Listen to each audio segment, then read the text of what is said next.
जिस तरह से आज के समय में मास्टरबेशन को मॉडर्नाइज कर दिया गया है, खुले में इसके बारे में बात की जा रही है, युवाओं को बोला जा रहा है कि मंथ में 1-2 बार कर लेने से कोई भी फर्क नहीं पड़ता है। उन लोगों को मैं एक बार बता दूं, पहले का समय की मैं बात नहीं करूंगा क्योंकि पहले इतने सभी सोर्सेज अवेलेबल नहीं थे, लेकिन आजकल अश्लील जो साहित्य है ना, वो हमारे मोबाइल फोन्स पर और बहुत इजीली सब लोगों के पास पहुंच गया है। आजकल सब बच्चों के हाथ में मोबाइल है और मोबाइल पर किसी ऐसी गलत चीज को एक्सेस करना इजी हो चुका है सबके लिए, ठीक है ना। तो इस वजह से जो हमारी एक लत बन गई है युवा की मास्टरबेट करने की, आपको पता है, आपको लग रहा है कि आप रिलीफ फील करते हो, ये एक चरम सुख हम लोग उस समय पे लेते हैं, लेकिन आपको पता है हमारे शास्त्रों में मास्टरबेट करने के लिए मना किया गया है। क्या आपको पता है कि इसके पीछे कारण क्या है?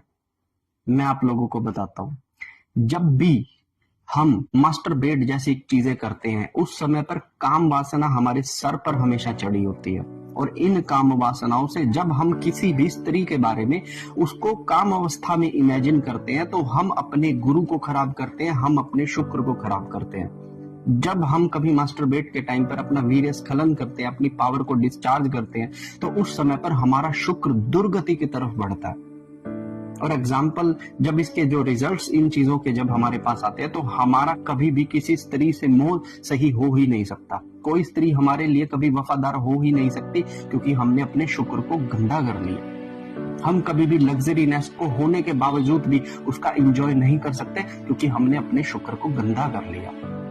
हम जब तक किसी भी स्त्री को गलत भावना से इमेजिन करना नहीं छोड़ेंगे, उसे मोबाइल पर इस गंदी नजर से देखना नहीं छोड़ेंगे, तब तक देवी की कृपा कभी आप तक नहीं पहुंचेगी।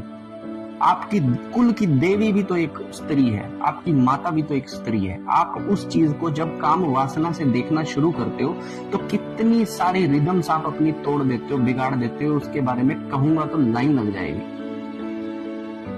जो पहले जीवन दिया गया था, ब्रह्मचारी का जीवन, वो इसीलिए दिया गया था कि ब्रह्मचार्य में रहकर आप केवल संतान उत्पत्ति के लिए इन चीजों को करो। लेकिन आप चरम सुख पाने के लिए ये चीजें करना अगर शुरू कर देते हो, तो आप अपनी कुंडली के सही ग्रहों की भी हत्या खुद ही कर रहे हो। और उसके जब भयंकर परिणाम मिलेंगे ना, तो प्रेम नहीं मिलेगा विवाह के बाद भी, बच्चों का साथ नहीं मिलेगा कभी विवाह के बाद भी, सच्चा प्रेम कहीं नहीं मिलेगा विवाह के बाद, धोखा मिलेगा, कलेश मिलेगा, लड़ाई मिलेगी।